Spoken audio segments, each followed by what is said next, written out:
আসসালামু আলাইকুম, হ্যালো সবাইকে, কি অবস্থা সবার? রান্না কমপ্লিট, কিন্তু শাক তখন আম, বাছতেছিলাম, কাটতেছিলাম, তখন হচ্ছে সবাইকে জিজ্ঞেস করছি যে এই শাকের নাম কি। তো মোটামুটি অনেকেই অ্যান্সার করেছে যে মূলা শাক। অ্যান্সার কিন্তু হয়নি, এটা কিন্তু মূলা শাক না। এটা হচ্ছে সরিষা শাক, অনেক মজার। আর অলরেডি রান্নাবান্না শেষ। মানে শাকটা হচ্ছে পরিষ্কার করে কেটে দেন হচ্ছে রান্নাও কমপ্লিট, বেশি করে রসুন দিয়ে বাগার দিয়ে মানে রান্না করে ফেললাম। এখন কমপ্লিট।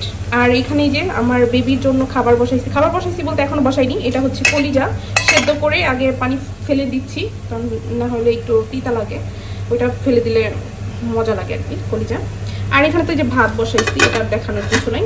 আরও রান্নাবান্না আসতে অনেক কিছু কাটাকাটি করতেছি, বাবুর খাবার বসাবো কলিজাটা সেদ্ধ হলেই। তারপরে এখানে মাছ ভিজিয়ে রাখছি। আর আমার রান্নাবান্না আরও বাকি আছে।